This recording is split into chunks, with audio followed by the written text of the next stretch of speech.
All right, this is my testimony. I'm going to make it short, smooth, and brief, but straight to the point. First off, all praises to Yahuwah, Yahweh Shai, and all praises to the King of Kings, Yeshua HaMashiach, and all praises to those two right there because they came through when I needed them the most. And even when I was not spiritually noticing them to be aware of their presence was always there with me.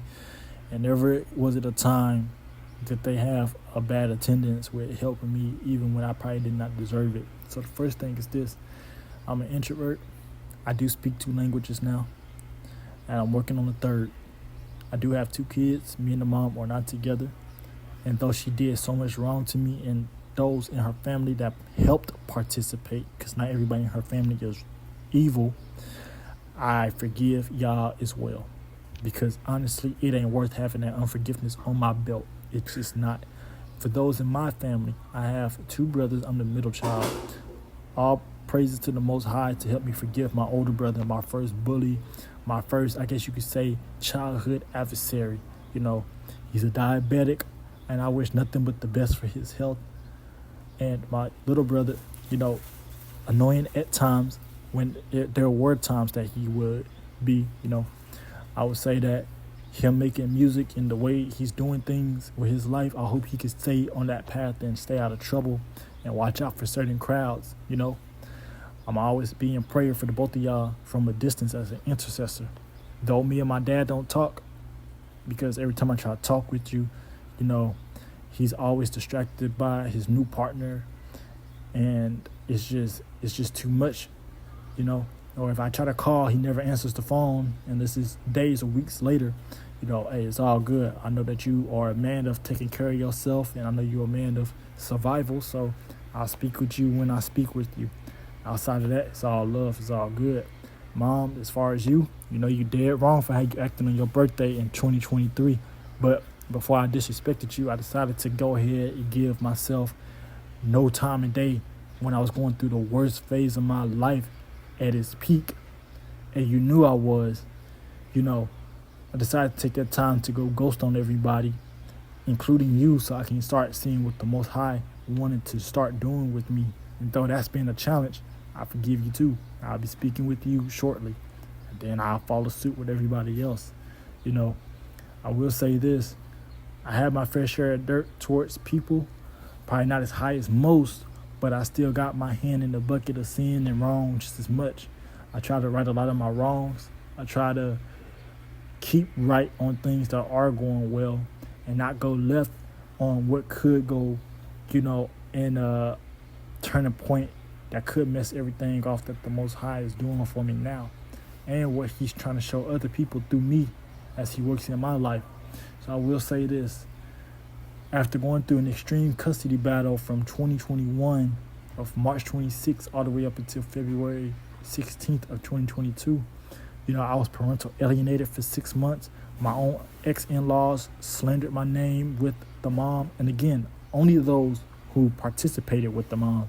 The mom made false allegations against me, made a false statement so she can get a 2-week temporary restraining order. I was able to take all this evidence that she put against me, and with the power of God, he was able to help me overcome all of those false allegations. He put it in favor to where that judge had to hear me. And as that judge heard me, I know that judge felt the Most High's presence. And the judge let that go. And then on the custody battle that I opened up so it can go against the mom and work in my favor, it was pure hell. But piece by piece throughout that time, I was able to start getting phone calls, video calls, and then some visitations throughout the months. And now, since February 26th to February 16th of 2022, I was able to then get 50-50 custody. Well, after that, Mom had made it even harder for me to see my kids. Mom made it even harder for me to speak to my kids over the phone when it was required for me to see my children or to have them speak with me. So I have to go back to court and work on that. But I know the Most High got that covered. He will avenge me. He will avenge me for the things that I want vengeance on. And he will turn the hearts of the judge once more, whether it's the same judge or a new judge. He is my ultimate lawyer. He is the ultimate judge. So anything that she's being formed against me with anybody who's still helping her is not going to prosper. She's keeping me, once again, parental alienated from my kids. And that's not right. You don't do that. You ain't parental alienating yourself from child support, but you could parental alienate me from my kids. Don't worry, though, because I'm going to always make sure my kids are straight financially. And I'm going to keep praying, and I'm going to keep praying, and I'm going to keep praying that my kids know the truth one day. Because, see, I come from a split family, and I know it still weighs on my little bro. It weighed on me a little bit, but I know it weighs on him considering that he still is trying to get out of the house and make his own life. But in the meantime, I already got a fresh, nice reminder when I had to see my kids deal with a split home as I had to, you know? And it's sad because if the mom could go back and fix her mistakes instead of being sneaky, a lot of things could have been smoothed over as I was trying to help it smooth over. But you can only help somebody if they want to be helped, and you can only work with somebody if they are choosing to want to work with you, you know? But at the end of the day, no matter all the wrong that you did, and I don't even want to put half of the stuff that you done did to me out there, I forgive you and it's all good. I will go back to court, guys, and I will get my kids back because they deserve to know God. And what's crazy is this. During the year of 2022, December 6th would be the last time I would see my kids because that would be like the last pickup and drop off. You know, during this year of 2022, I was going through my Job phase. I was having things stripped off me left and right. And financially, I was to the point where, dang, I didn't think I was going to make it, man. But luckily, I made it for their sake, at least for that part of the year. I'm talking about it was pure hell, dealing already with bad co-parenting after finally getting the 50-50 agreement. And it was just crazy to finally just realize, like, what am I going to do now? I just finally got this, and now I'm going through a financial upside-down turn.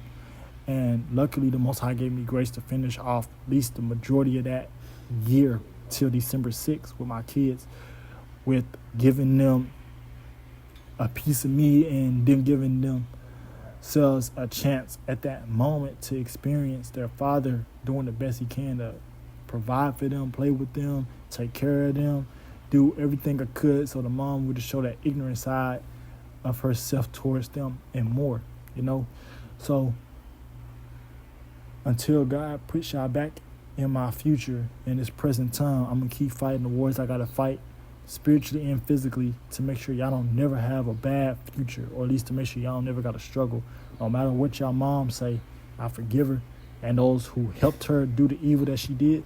But I got to keep it pushing as a warrior and as a man. And though it does hurt at times, I know that the Most High is only letting this pain make me grow.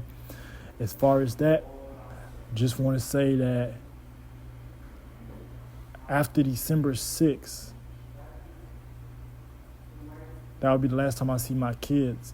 I sent 2 voice memos on those pagan holidays, Christmas and New Year's, to my kids so they can know that, hey, I hope to hear from y'all. I hope that y'all okay.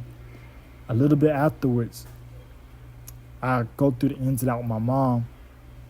Didn't get much contact from my dad. Somewhat contact from my little brother on vice versa ends. I would end up going ghost on everybody.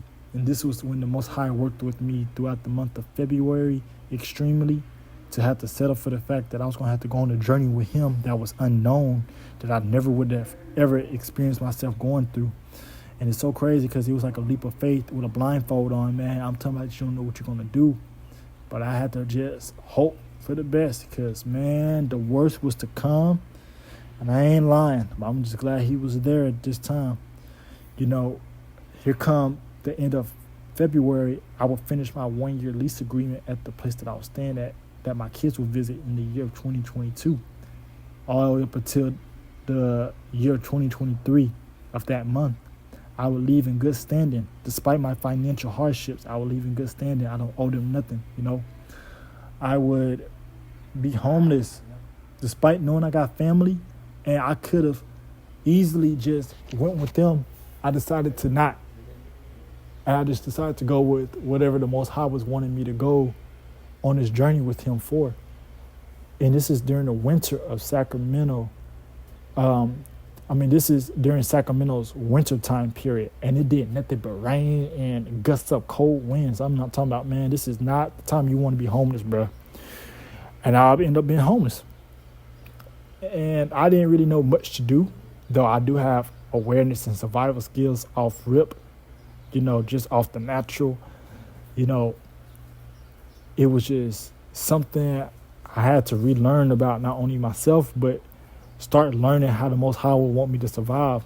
And now this is when I start paying attention to discernment, listening to conversations when people have it with me a lot more than most would, so I can get the divine messages through these divine helpers and speakers that he will put in place for me. And over time, man, things were decent. I learned where to get hot food banks, where to get clothes, get warm showers or hot showers. I learned where to get resources. I learned where to make, some money if I wanted to make some money, And lastly, man, I just started learning that there's people out here who's homeless that's moving with the spirit of the Most High, and some wasn't. I also got to learn a lot of things about how people act when they're upset, or how people act in general. Man, I got to watch how people judge me out of nowhere. I got to watch how evil people are when they see you on the outside, casted out, being homeless, set apart, while they on the inside with the world, living with comfort. Man, I got to watch a lot of things go on, man. For real. Sacramento is not the place you want to be homeless, man. It's rough. It is not for the weak. I'm telling you right now, there was fights going on.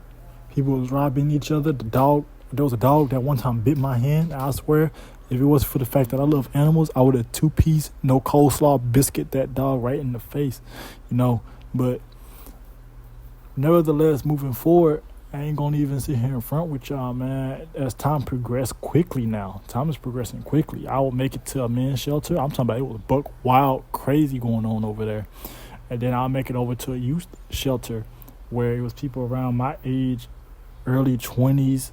And, I was able to vibe with a few of them, and the rest of them I left alone. But I got to realize a lot of them was going through things that I was going through, or even worse. I would get with my case manager at that youth shelter, and he would put me on to another case manager in Yosemite that did internships for the Lodge and Spa recruit program. So I would do an interview after applying, and, I prayed on that, man. That's when I realized right then and there, and though I lack it in these current times, I've been slipping up a little bit. I'm getting back on it. You got to put God in front of everything, because he's going to proofread all the cracks and crevices where that evil, adversary that we have to deal with ton of time is going to be hiding in to catch you slipping or to mess you off your journey with the Most High. So you got to put God in front of everything. We all get to a point where we start to get a little too comfortable after making a few decisions and stuff, and then, we forget, okay, the Most High needs to be in front of it. But after I did that, man, I had 2 interviews via Zoom, and I did not think I would get the email, let alone my case manager would tell me, you're in. And I was like, I'm in. So I'm happy, man. I'm in Sacramento. I'm homeless at first. Then I don't know if I even mentioned it, man. I don't know if I mentioned it, but at the early month of April, I caught COVID. And I would get nothing but an ibuprofen. The day I went, it rained. And when it rained, I came in wet, somewhat drying off. In the lobby, I would get my results after being pulled to the back to get tested to see. And when I got COVID, I literally didn't even have the process of freaking out. For some reason, I don't know how to explain it, man, but I just knew one thing. I guess I was just too weak to have the emotions and the strength to be like, oh man, what? I caught COVID. I was just fatigued.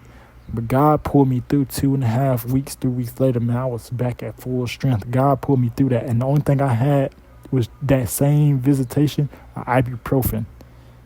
I ain't have nothing else. I went right back out there in the rainy elements looking for a warm center where all the rest of the homeless people who was rained on went to. And those people at those warm centers, look, I forgive y'all too, but y'all was dead wrong for leaving us out there for 3 hours being rained on while y'all was eating granola bars on y'all phone, drinking water bottles inside of that warm center. Y'all knew y'all was wrong. Those two ladies especially, they flashing in my head as I speak that. Y'all was wrong, man. Y'all was wrong for that. Y'all forgot that God could put y'all in that same position that he put all the other people, whether they did it to themselves or he was putting them on a journey too. Y'all act like y'all was above us, but that's all right. That's cool. Because see, where I'm at right now is beautiful. Ocean everywhere. And I'll explain where I'm at towards the very end. But now, going back to what I was saying, I'm in. I done passed the 2 interviews to go to Yosemite Lodging Spot. So now I'm moving from Sacramento. Weeks later, I got picked up by this lady, and she the coolest lady in the world, man. I hope she doing good, man, for real. I'm telling you, I met some good, interesting people along the way. And I would go to Yosemite, and the way it worked is they had the lodge in the work area on one side with the resort, and then on the other end they had acres for the employees to live at. So I had bunk mates and stuff like that, and I would make it there. And luckily for me, the entire time I stayed for like those 2 months, 2 weeks, I had my own room to myself. So it was just really each week I was hoping, fingers crossed, nobody comes in.